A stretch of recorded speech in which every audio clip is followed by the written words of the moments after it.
10वीचा निकाल जाहीर झाला आणि या निकालामध्ये एका पेंटर आणि शिवणकाम करणाऱ्या पालकांच्या मुलाने तब्बल 90% पाडून भरघोस असं यश 10वीच्या परीक्षेत संपादन केलेलं आहे. हा आदर्श शाळेचा हा विद्यार्थी आहे. कुठलाही विशेष म्हणजे कुठलाही क्लास न लावता त्यांनी हे 90% पाडलेले आहेत. नेमका कशाप्रकारे त्यांनी अभ्यास केला त्याचे आई-वडील आपल्यासोबत उपस्थित आहेत आणि तो स्वतः विद्यार्थी आयुष भगत आपल्यासोबत सध्या उपस्थित आहे.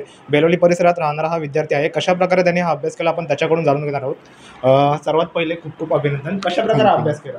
मी म्हणजे आता डेलीचा माझा 2 तास अभ्यास ठरलेलाच की कमीत कमी 2 तास तरी अभ्यास करायचा आणि जेव्हा परीक्षेचा वेळ यायचा तेव्हा मग 4 तास सलग, मध्ये ब्रेक 10 मिनटाचा, मग वापस 2 तास अभ्यास, असं माझं परीक्षेच्या टायमाला सुरूच असायचं. हां, पुढे आता कशाप्रकारे काय कुठल्या फील्डमध्ये करणारी स्टेप काय करणार? मी इंजिनिअरिंग फील्डमध्ये ट्राय करेल. आता 11वी 12वी झाल्यानंतर मी JEE मेन्स आणि JEE ॲडव्हान्स देईल. मग IITमध्ये ॲडमिशन मिळून कम्प्युटर सायन्स इंजिनिअरिंग करेल. आता 10वीची परीक्षा बघितली तर गणित आणि विज्ञानाचा जास्त करून मुलांना त्रास असतो, तर हा विषय सोडवण्यासाठी कशाप्रकारे अभ्यास केला आणि किती वेळ त्या विषयांना तू दिलास? मी त्या विषयांना सगळ्यात जास्त वेळ दिला कारण की सगळ्या विषयांपेक्षा ते विषय जरा अवघड होते. मग त्यांचा मी जास्त त्या विषयांवर फोकस केला आणि म्हणजे वेळ आपण डिवाईड करतो ना की या विषयाला एवढा वेळ द्यायचा, तर मी मॅथ्स आणि सायन्सला जास्त वेळ दिला आणि त्याचा रिझल्ट माझ्या रिझल्टमध्ये दिसतोच आहे 10वीच्या. म्हणजे कुठलाही क्लास न लावता तू अभ्यास केलाय, तर इतर जे क्लास लावतात मुलं तर त्यांना काय काय सांगतो? मी त्यांना सांगेल की क्लासला जाण्यापेक्षा घरीच जर एकाग्रतेने आणि मन लावून अभ्यास केला तर मग क्लास लावायची गरजच नाही. उलटा क्लासपेक्षा जास्त चांगले रिझल्ट्स तुम्ही आणू शकता.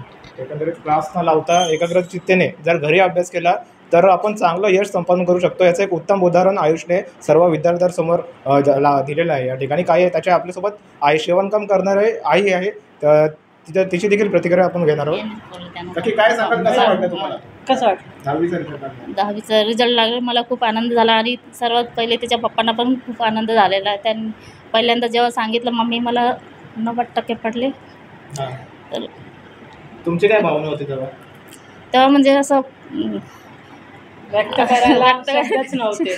तुम्हाला काय अपेक्षा होती आणि पुढे काय करावं त्यांनी असं वाटतं? आम्हाला आता तो जो बोलेल त्याला ज्याच्यामध्ये इंटरेस्ट आहे, जो करण्याची इच्छा आहे त्याची त्याला तो करू दे.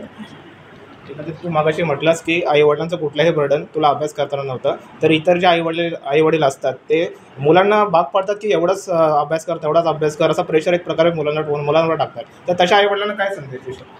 जर प्रेशर टाकला ना तर उलटा मुलांचं मन विचलित होतं की आता मला आई-वडील सारखं अभ्यासालाच बसवत आहेत. मग त्यांच्या मनावरती ताण निर्माण होतो आणि मग त्यामुळे त्यांचं अभ्यासामध्ये लक्षच लागत नाही.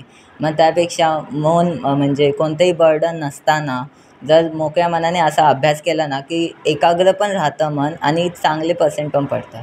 एकंदरीत आयुष्य यशामध्ये त्यांच्या आईवडिलांचा देखील तितकाच मोलाचा वाटा आहे, कारण कुठलाही बर्डन न देता त्यांनी हे यश संपादन त्यांच्या आईवडिलांमुळेच केलं आहे. त्याची बहीणसुद्धा आपल्यासोबत उपस्थित आहेत. ते काय सांगत नाही? खूप आनंद वाटला जेव्हा 90% भावाचं असं ऐकलं. परत मोठ्या भावाला पण चांगलं 64% मिळाले. यांना क्लास न लावता सगळ्यात जास्त श्रेय आईला जातं, कारण आईने चांगले संस्कार चांगलं लक्ष मुलांकडे दिल्याबद्दल ते झालं एवढं. असं पुढे त्यांनी काय करावं काय नाही, त्याला जे कळते तेच. आईवडिलांनी पण तो चांगलं करेल याची आम्हाला अपेक्षा आहे. पुढेही सुद्धा व्यवस्थित याच्या पुढे देखील आयुष्य असं यश संपादन करेल अशा अपेक्षा आईवडिलांना आहेत. आपल्यासोबत त्यांचे मोठे काका उपस्थित आहेत. काय सांगाल? त्यांनी एवढा अभ्यास केलेला आहे, आता न क्लास लावता त्यांनी 90% त्याने मार्क मिळवले. ते आम्हाला आमच्या घराण्यामध्ये तर आमच्यासाठी फार मोठा आनंद आहे.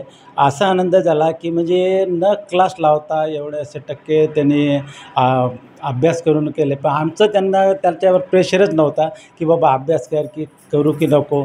त्याच्या मनाने तो कधी खेळत असाल तर खेळत राहे, कधी अभ्यास करायचा तर अभ्यास करा. तो नाही एकाग्रता करून त्याने स्वतःच लोड घेतला आणि दुसऱ्या विद्यार्थ्यांनीच ते असंच लोड घ्यावं की कुठल्या विद्यार्थ्याचे दुसरे मुलं असेल की त्यांच्या मुलांनी पण आईवडिलांनी की मुलावरती कधी प्रेशर नाही टाकावं. म्हणजे प्रेशर टाकलं ना तर काय होतं की त्या मुलाचं म्हणजे लिंक असते जी अभ्यास करायची ती लिंक म्हणजे ते तुटून जाते आणि त्याच्यावर काय होते प्रेशर होतं. मग ते अभ्यास करते नसतात मग तिथे काय पुस्तक घेऊन वाचतो त्याच्या मनामध्ये काहीच नसते.